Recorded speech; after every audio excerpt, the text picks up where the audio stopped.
So welcome, my name's John Pratchett and I'm a streaming tech engineer based in the UK. I've been asked many times to do a video tour of my studio, so that is what I'm going to attempt to do in this video. If you have questions about anything that you see here, please put them in the comments and I will probably do some kind of video response for you so we can get into a bit more detail. Again, this is going to be a reasonably fast overview of what I do rather than how I do it. So if it prompts you to question me, then go ahead and do so. Obviously, I have this camera and I'm going to talk to you with this one. I have another camera which I'm just about putting up behind me here, and it gives me some idea of what's going on in the studio and the position that I sit in. Obviously, there's a load of equipment over there which we need to talk about, and that is obviously not covered by camera, so I'll do some cutaways of that and bring those up as well. So let's cut back to this one. So this studio I am in was very quickly put together at the beginning of the pandemic when it became apparent that we needed to start working from a single location and start taking in remote feeds. So it started off small and has gradually built up over the course of 8 or so months to what we have here. Let's go back to this camera and give you an idea of what we do. This is all set up so that I can work independently without anybody else, and it's a one-man control system. The way I work is I like to see lots of screens. I like to know that I can move my head around and immediately see what's going on in whatever aspect, whether it's PowerPoint, whether it's audio, whether it's a vMix calls, whether it's comms. I know it's all here and I can look straight to it.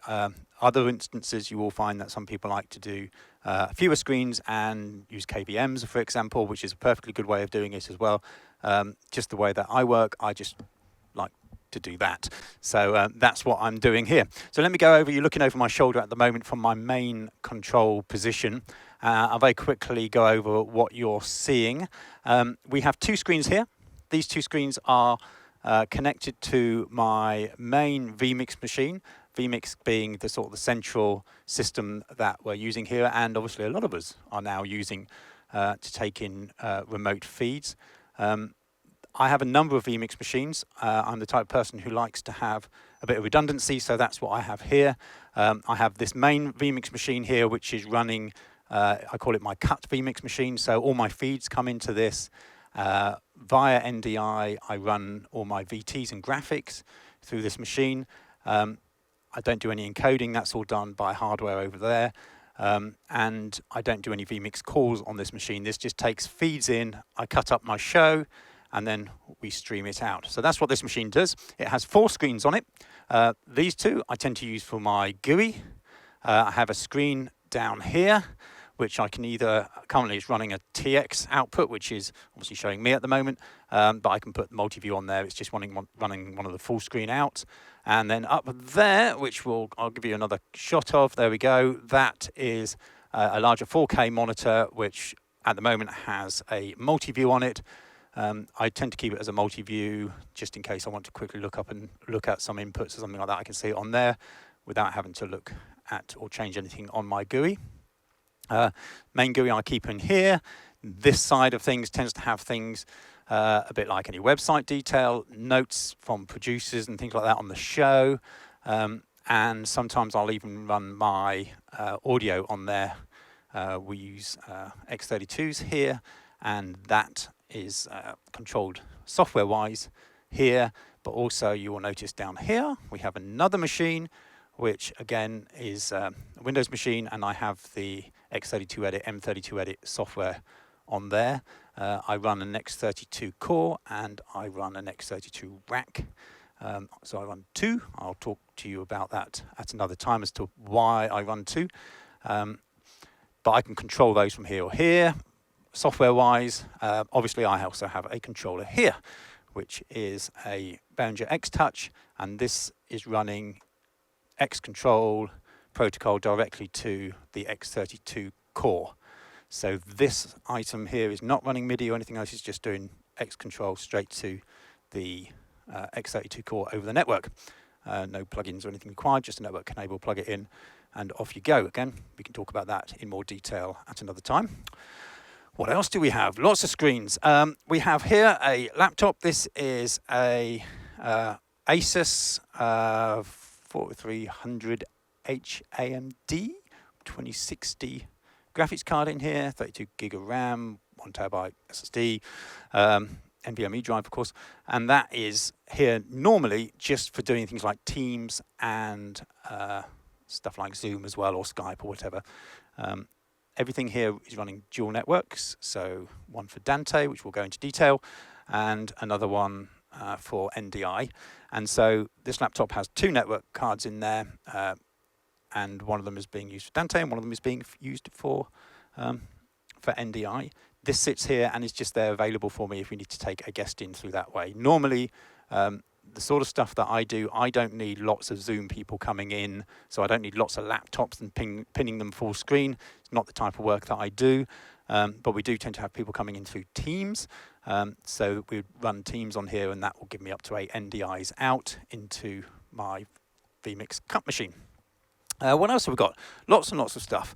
Over here is a Mac. You can't see it, it's a bit blown out, but this Mac here, again, is running my comms system. We can go into detail on that in another video if you want. And I'm running Unity Comms server locally, not Unity Cloud, but the actual Unity Comms server software. All that is linked into my Dante network here, so I have 6 channels in and out of Unity Comms. So that is all managed purely by that Mac Mini there, which is 5 or 6 year old i7 Mac Mini. Works absolutely fantastic for that, but that's all it does. Just sits there and does comms. Just here is a Atomos Shogun Flame. Again, that can have whatever I want sent to it through my router system over there, and that will be normally running a TX record. I record in multiple locations, and one of the places I record is here, and it's right in front of me, and I can just see what's going on. I can look at the meters. Example just there. Moving over. Here we have another machine. This machine here is a Intel NUC Hades Canyon, and that is the i7 one. Is the top end one at the time. I think still is the top end one as far as the Hades Canyon goes. This machine does a number of different things. Again, it's linked to the Dante network and the NDI network. Majority of the time, it will be purely running PowerPoint, and it has an extra screen on it, which is headless as such because it's running straight into a NewTek Spark to give me an NDI feed of that. So as you can see here, we've got PowerPoint up, and this is the presenter's view. The NewTek Spark is seeing the full screen PowerPoint presentation as you would normally display on projector, for example, and that is coming in via an NDI feed, and I can bring it in here. Control of this is using Internet Clicker, which I love, and can do an awful amount when you know how to use it properly. And again, we can go into that if you want.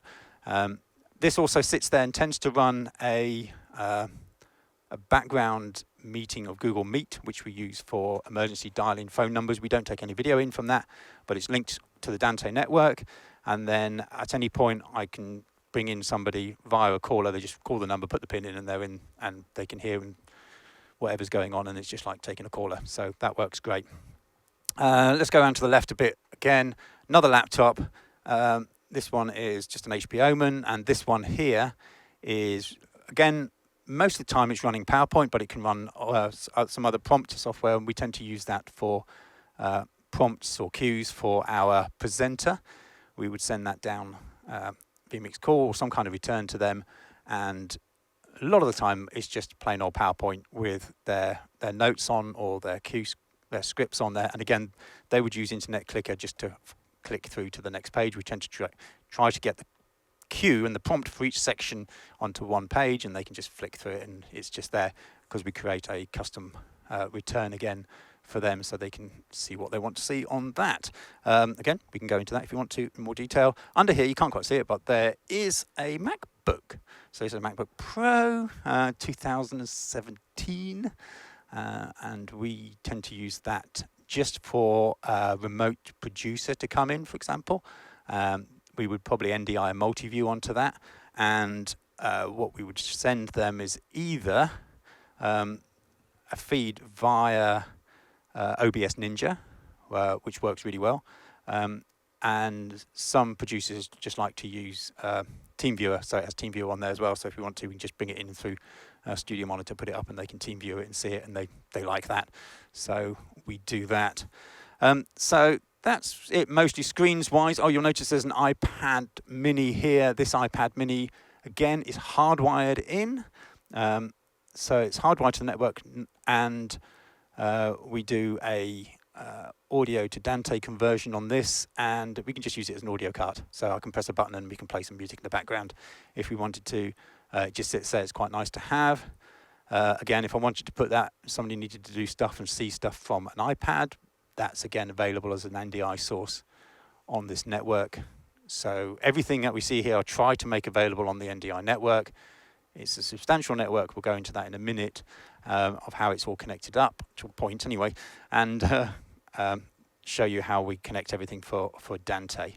We are moving quick here, but there's a lot to talk about in this video. So what else can you see? Well, you can probably see Stream Decks, Stream Deck XL, Stream Deck XL, regular Stream Deck, just there. Stream Decks everywhere. I like Stream Decks. Stream Deck's working great. I use Companion. You can use Central Control as well. I've just got most things set up on Companion, so I'm very happy with that. I do use Central Control depending on the sort of surface I'm using on jobs in other locations, but here I am running Companion mainly because I can control everything I want to just through my Stream Decks. I know how to do it, and I can do it quick. So on here, I will have predominantly my XLs are running the vMix instances, and in fact, at the moment, this smaller Stream Deck is as well. Then I tend to have what I call it my utility. Here it is, just there. My utility Stream Deck, and that does things like, I can open up an application on it. Again, it's all through Companion. I come here in the morning, I switch things on, and I can choose I want to open up the Xedit software, I want vMix software, someone's on a button. I can close and open again Companion. I can do a rescan of Companion USB devices, that sort of thing. I can even switch my lights off, so I can press a button and my lights go off. I can press a button and they come back on again. There we go. So it's just there if I needed to emergency type switch something off and on if I needed to, or get to it without having to think about things too much. Companion is hosted on a tiny little PC, dedicated machine over there. It's just a little i5 machine, and I'll show you that in a second. There you go. I'll put a picture up. You can see it now. That's just all that does is boot up and run Companion. I did have it on a Raspberry Pi 4, and it worked fine. I just tend to find it a little bit sluggish sometimes. So I just put a bit more pokey Windows machine in there, and that just sits there, loads up Companion. And if I need to, I can switch it over onto this monitor if I wanted to do anything, or I can remote desktop into it. So that's what is around me here. Oh, I've forgotten one thing. This here, you may have spotted this. Give you a bit of a closer shot up of this. This here is a Glen Sound Commentators unit, runs on Dante, and that is what I'm talking to you on at the moment. I love this device, mainly because I have 4 mixes that I can pick up on it. I can have a TX, a comms, a presenters, a guest mix. I have 3 talkbacks circuits on here. So this one here I'd normally talk to you on. Actually, I'm taking it to air so we record it, but this one would normally talk to my producer. I have a button that I could press that I could talk to the presenter/host, and maybe another button that I could talk to the guests if necessary. And then I can choose what I send to the 4 channels here from my X32. So I can choose to listen to TX, which I normally do, and then I have another one which will be my producer, and then I could just have a bit of off-air guests and off-air presenter on there as well. And just being able to have everything here in front of me just for the comms is fantastic and worth every single penny. They are brilliant systems. Anything from Glen Sound made here in the UK is amazing anyway. So that's just fantastic. I can go into that in more detail if you want at some point. Right behind it, you probably can't see it, but there's a little speaker here. Again, that's a Glen Sound Dante monitor. powered over Ethernet again, 4 channels. You can select what channel you want to listen to. So I would have my TX in there. I would have a solo feed in there. So if I wanted to solo a particular channel for that, I can do. And then I would have my producer also coming through there, and you can choose to have a priority channel. So if I'm not got my headset on there and suddenly my producer wants to talk to me, it would cut across whatever's happening on that speaker and I could hear it and I can put my headset on and off we go. So that is this area in front of me. Obviously it's all connected up somehow. So let's go over and have a look at how everything is connected. So here we go. This is the main rack of networking kit that we have in here. Give you an overview of the feeds that I've got coming in as far as internet connectivity goes. I'm UK based, so I have 2 BT standard Infinity connections, independent ones, coming into the building. I have a Virgin 1 gigabit connection coming in to the building as well. All 3 of those, of course, are consumer connections. So they come in, and then I also have a 1 gigabit uncontended fiber optic proper connection coming in. So it's up and down 1 gig and nothing between me and the internet to go down. If we have a power cut, it stays up, that sort of thing. So that comes into a Dratec router. This is the top end Dratec router. I can go into why I use Dratec stuff on another video. There is great advantages with the Dratec gear for what I do, mostly in how you can configure it easily and how well it just works for this. Obviously, different types of environments, different type of routers are preferable. I have absolute confidence in this particular Dratec router. It works brilliantly, and I effectively can split different machines off into different networks. So for example, I may choose just to have my callers come in on one of my BT lines, and they will just, that line's dedicated to that. I might have my streaming encoders coming out onto the Virgin line, or I might have everything decided to go down the fiber optic line, and then I can have things automatically fail over to one of the other lines. This is not bonding. I have issues with bonding and live streaming, partly to do with packet loss and things and stuff at the other end, but this is an auto failover and the ability for me to route different machines down to different internet connections, which to me works brilliantly and gives me that flexibility just to move things around as I need to. So this Dratec router that you're seeing here takes the feeds in, and then we have a 10 gig out. This is partly why we're using this particular Dratec router. I have a number of 10 gig SFP outs on this. So this is 10 gig out into a Dratec PoE switch. These are 1 gig ports on this switch with 4 10 gig SFP ports as well. The backplane speed, which is the speed at which it can move data around overall, is very high. I don't need 10 gig on every machine. If it's only sending out 1 NDI, why do I need a 10 gig connection on it? So I have a 1 gig switch with majority of my equipment connected to that. Then another 10 gig uplink into a Netgear 10 gig switch. This is a simple unmanaged Netgear switch. Has absolutely no issues whatsoever with NDI. And I can have a 10 gig connection to it, which I would do with my main vMix machines. And I can have 2.5 gig USB-C connections, which I do with like my Teams machine or something like that. Again, they're not really sending out much, just a couple of NDI feeds out and in maybe. Even Teams with 2.5 gig sending out 8 NDIs is absolutely fine. And that all comes into this switch here. So those 3 items are my production network as far as NDI goes and connectivity out to the internet goes for anything like my routers and such like. Over on quality of service on there, again, I can assign to various machines a quality of service level to make sure that, for example, my vMix machine and my encoders suddenly don't get issues because I've suddenly forgot to switch off Dropbox, which is syncing or something like that. So everything's running quality of service, so I can assign a class to different machines. Again, we can look at that at some point. Above that is a Cisco SG500, I think it is, and that is just my Dante network. That is completely independent. It is not linked to the router. Does have internet connections, and I'll tell you how that is in a minute. But that is connected to all my Dante equipment, and this is managing everything Dante-wise. So if you know, Dante likes to be independent. We can choose what network we throw Dante over. So Dante just goes over this network switch here. The Cisco switches, the approved switches really for Dante. And again, I have no issues. I don't have any latency issues. I don't have any packet loss or anything on it. Everything just works great. Plug it into a Cisco switch and you know it's probably going to work.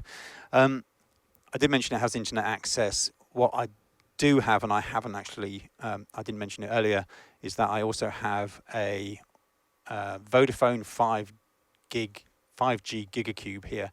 I'm fortunate enough to live in a location that has 5G, and it's only about 100 meters away from me, which is great. So I get about 500 down on that. Still only get about 50 up, obviously, because it hasn't been switched over to 5G on the transmission side yet. But I have a 5G gigacube that goes into my Dratec router, into one of the WAN inputs, but it also goes into this Cisco switch, so that it gives me IP addresses mainly for stuff on the Dante network. Just the way it's done, there's no link between the two, so it's fine. It doesn't cause any problems. So that's the network. We can go into this more detail, how I configure things. Not a problem if you want to know more about that. What else do we have on this rack here?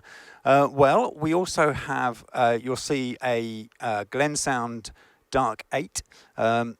Great name, but all it is take, it takes XLR, converts it to Dante. So it's got 8 XLR inputs, line or mic level, and you can convert those to Dante outputs.